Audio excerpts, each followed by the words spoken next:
வணக்கம். 2026 தமிழ் புத்தாண்டு வாழ்த்துக்கள். உங்களுக்கும் வாழ்த்துக்கள். பராபவ வருடம் எல்லோருக்கும் நல்லபடியா அமையட்டும். ஜோதிடம் பத்தி உங்களுக்கு என்ன தெரியும்? இது ஒரு பழங்கால அறிவியல்னு சொல்றாங்களே, அது உண்மையா? ஆமா, ஜோதிடம்ங்கிறது கோள்கள் நட்சத்திரங்களோட நிலைய வச்சு நம்மளோட எதிர்காலம், குணம், வாய்ப்புகள் இதையெல்லாம் கணிக்கிற ஒரு முறை. உலகத்துல பல கலாச்சாரங்கள்ல ஆயிரக்கணக்கான வருஷங்களா இதை பின்பற்றி வர்றாங்க. அப்போ வேத ஜோதிடம்னு ஒன்னு இருக்கே, அதுக்கும் இதுக்கும் என்ன சம்பந்தம்? வேத ஜோதிடம், அதாவது இந்திய ஜோதிடம், சந்திரன், நட்சத்திரங்கள், கோள்களோட சஞ்சாரம் இதையெல்லாம் முக்கியமா எடுத்துக்குது. ஒவ்வொரு ராசி லக்னம், கிரக அமைப்பும் ஒருத்தரோட வாழ்க்கையில பலவிதமான தாக்கங்களை ஏற்படுத்தும். இது எல்லாமே அவங்கவங்க ஜாதகத்தை பொறுத்து அமையும். சரி, 2026 தமிழ் புத்தாண்டு, அதாவது பராபவ வருஷத்துல கிரக நிலைகள் எப்படி இருக்கும்? இதனால நமக்கு என்ன மாதிரி பலன்கள் கிடைக்கும்? அதை தான் இப்போ நம்ம பார்க்க போறோம். இந்த பராபவ வருஷத்துல 12 ராசிக்காரர்களுக்கும் என்னென்ன சிறப்பு பலன்கள் இருக்குன்னு ஜோதிட ரீதியா நம்ம பார்க்கலாம். ரொம்ப சுவாரஸ்யமா இருக்கே. இத தெரிஞ்சுக்கிறதுக்கு முன்னாடி நம்ம சேனலை சப்ஸ்கிரைப் பண்ணாதவங்க உடனே சப்ஸ்கிரைப் பண்ணிடுங்க. ஆமா, பெல் பட்டனையும் கிளிக் பண்ணி வச்சுக்கோங்க. அப்பதான் நம்ம போடுற வீடியோஸ் உங்களுக்கு உடனுக்குடன் நோட்டிபிகேஷனா வரும். சரி, வாங்க வீடியோக்குள்ள போலாம். இந்த வருஷம் 2026 ரிஷப ராசிக்கு எப்படி இருக்கும்னு ஒரு ஜோதிடர் கிட்ட கேட்டேன். செம்ம சூப்பரா இருக்குமாம். அப்படியா? என்னென்ன நடக்கும்னு சொன்னாரு? ரொம்ப ஆர்வமா இருக்கு. அவர் சொன்னதுல இந்த வருஷம் நிறைய நல்ல அனுபவங்களும் சூப்பரான வாய்ப்புகளும் வரும்னு இருக்கு. நம்ம கஷ்டப்பட்டு வேலை செஞ்சதுக்கெல்லாம் பலன் கிடைக்குமாம். மனசு ரொம்ப அமைதியா நிம்மதியா இருக்குமாம். ஆஹா, கேட்கவே நல்லா இருக்கே. புது முயற்சிகள்லாம் வெற்றி பெறுமா? கண்டிப்பா புதுசா என்ன ஆரம்பிச்சாலும் ஜெயிக்கும்னு சொன்னாரு. சமூகத்துல நம்ம மரியாதை உயருமாம். சும்மா சொல்லக்கூடாது, ஆன்மீகத்துல ஈடுபாடு அதிகமாகுமாம். முக்கியமா சனி பகவான் லாபஸ்தானத்துல இருக்கிறதால திடீர்னு நல்ல விஷயங்கள் நடக்குமா? குடும்ப வாழ்க்கை பத்தி என்ன சொன்னாரு? அது ரொம்ப முக்கியம்ல. குடும்ப வாழ்க்கை ரொம்ப சந்தோஷமா ஒற்றுமையா இருக்குமா? குரு பகவான் ஜூன் மாசத்துக்கு அப்புறம் 3ஆம் இடத்துக்கு மாறுறதால குடும்பத்துல அன்பு அதிகமாகும். கல்யாணம், குழந்தைன்னு சுபகாரியங்கள் நிறைய நடக்குமா? கல்யாணம் ஆகாதவங்களுக்கு நல்ல செய்தி போல. குழந்தைங்க பத்தி? ஆமா, கல்யாணம் ஆகாதவங்களுக்கு இனிதே நடக்கும்னு சொன்னாரு. குழந்தைகளால சந்தோஷமும் பெருமையும் வருமா? பெரியவங்க சப்போர்ட் ஃபுல்லா கிடைக்குமா? குடும்பத்துல புது வரவுகள் கூட வரலாம்னு சொன்னாரு. வீட்டுக்கு புதுசா ஆடம்பர பொருட்கள் வாங்குவோமா? உறவுகள் பலப்படும்னு சொன்னாரு. தொழில் வியாபாரம்லாம் எப்படி இருக்கும்? சம முன்னேற்றம் இருக்கும்னு சொன்னாரு. ராகு பகவான் 10ஆம் இடத்துல இருக்கிறதால புது ஒப்பந்தங்கள் போடுவோமா? முதலீடுகள் நல்ல லாபம் கொடுக்கும். வியாபாரத்தை பெருசு பண்ண நினைக்கிற எல்லா எண்ணங்களும் ஈடேறுமா? போட்டிகளை சமாளிக்க முடியுமா? நிச்சயம் ஜெயிப்போம்னு சொன்னாரு. புது யுக்திகள்லாம் போட்டு லாபத்தை நிறைய மடங்கு பெருக்குவோமா?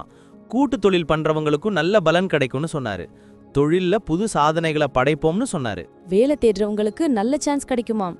ஏற்கனவே வேலையில இருக்கிறவங்களுக்கு ப்ரொமோஷன், சம்பள உயர்வு எல்லாம் நிச்சயம் கிடைக்குமாம்.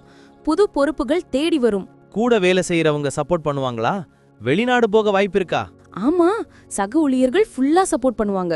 வெளிநாடு போய் வேலை செய்யற வாய்ப்புகளும் இருக்கு. நம்ம திறமைக்கு நல்ல அங்கீகாரம், பாராட்டு கிடைக்குமாம். வேலை பளு இருந்தாலும் சமாளிக்கிற சக்தி கிடைக்குமாம். மேலதிகாரிகள் பாராட்டுவாங்க. பண நிலைமை இந்த வருஷம் எப்படி இருக்கும்? சனி பகவான் லாபஸ்தானத்துல இருக்கிறதால எதிர்பார்த்த பணம் எல்லாம் வருமா? சேமிப்பு அதிகமாகும். புது முதலீடுகள் செய்வோம். பழைய கடன் எல்லாம் அடைபடுமா? ஆடம்பர செலவுகளை குறைச்சி சேமிப்புல கவனம் செலுத்துவோம். குடும்பத்தோட பண நிலைமை ரொம்ப மேம்படுமா? அசாய சொத்துக்கள் வாங்க வாய்ப்பு இருக்கா? ஆமா, அசாய சொத்துக்கள் வாங்குற வாய்ப்புகளும் இருக்கு. திடீர்னு பண வரவும் வாய்ப்பு இருக்கான். பணத்துல ஒரு ஸ்திரத்தன்மை உருவாகும்னு சொன்னாரு. ஆரோக்கியம் எப்படி இருக்கும்? இந்த வருஷம் நல்ல ஆரோக்கியம் இருக்குமா? பழைய நோய்கள் எல்லாம் குணமாகும். உணவு பழக்க வழக்கங்கள்ல ரொம்ப கவனமா இருப்போமா? தவறாம உடற்பயிற்சி செய்வோம். மன அழுத்தத்துல இருந்து சுத்தமா விடுபடுவோமா? யோகா, தியானம் எல்லாம் செஞ்சு உடம்ப ஆரோக்கியமா வச்சுக்குவோமா? சின்னதா ஏதாவது உடம்பு சரியில்லைனா கூட சீக்கிரம் சரியாயிடுமா? நோய் எதிர்ப்பு சக்தி அதிகமாகும். மன ஆரோக்கியமும் மேம்படும். குழந்தைங்க பத்தி? குழந்தைங்களுக்கு நல்ல வளர்ச்சி இருக்குமா? படிப்புல ரொம்ப நல்லா வருவாங்க. கலைகள்ல ஆர்வம் காட்டுவாங்க. அவங்க எதிர்காலத்துக்காக முக்கியமான முடிவுகள் எடுப்போமா? கல்யாணம் ஆனவங்களுக்கு குழந்தை பாக்கியம் கிடைக்குமா? குழந்தைங்களால பெற்றோர்களுக்கு சந்தோஷமும் பெருமையும் வருமா? அவங்களோட திறமைகளை ஊக்குவிச்சு நல்ல வழிகாட்டியா இருப்போமா? குழந்தைங்க மூலமா புது சந்தோஷம் கிடைக்குமா? பயண வாய்ப்புகள் எப்படி? இந்த வருஷம் நிறைய பயண வாய்ப்புகள் இருக்குமா? கேது பகவான் 4ஆம் இடத்துல இருக்கிறதால ஆன்மீக பயணங்கள் போவோமா? சொந்தக்காரங்க, நண்பர்களை பார்க்க வெளியூர் பயணங்கள் போவோம். வெளியூர் பயணங்களால புது அனுபவங்கள் கிடைக்கும். தொழில் சம்பந்தமான பயணங்கள் எப்படி இருக்கும்? அதுவும் லாபத்தை தருமா. பயணங்கள் நமக்கு புத்துணர்ச்சியையும் புது உத்வேகத்தையும் கொடுக்குமா. புது இடங்களை கண்டு ரசிப்போம். பயணங்கள் மூலமா புது உறவுகள் உருவாகுமா.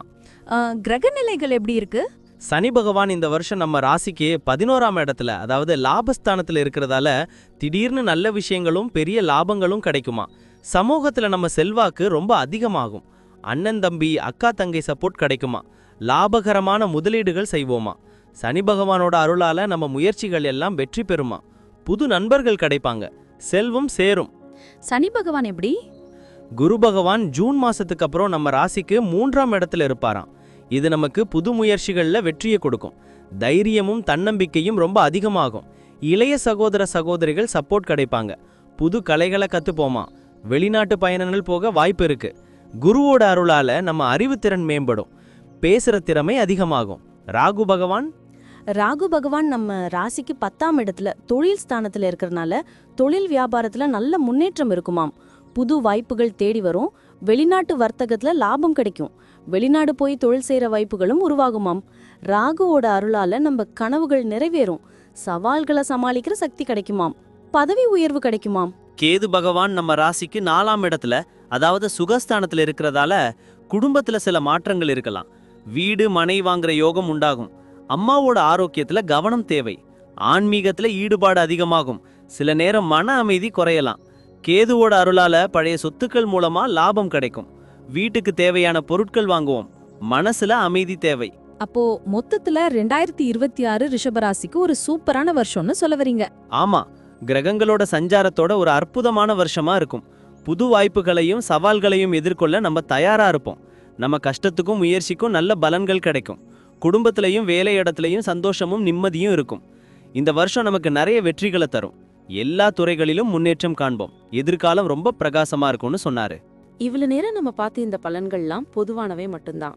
ஆமாங்க, உங்களுடைய தனிப்பட்ட ஜாதகத்தை பொறுத்து சில விஷயங்கள்ல மாற்றங்கள் இருக்கலாம்.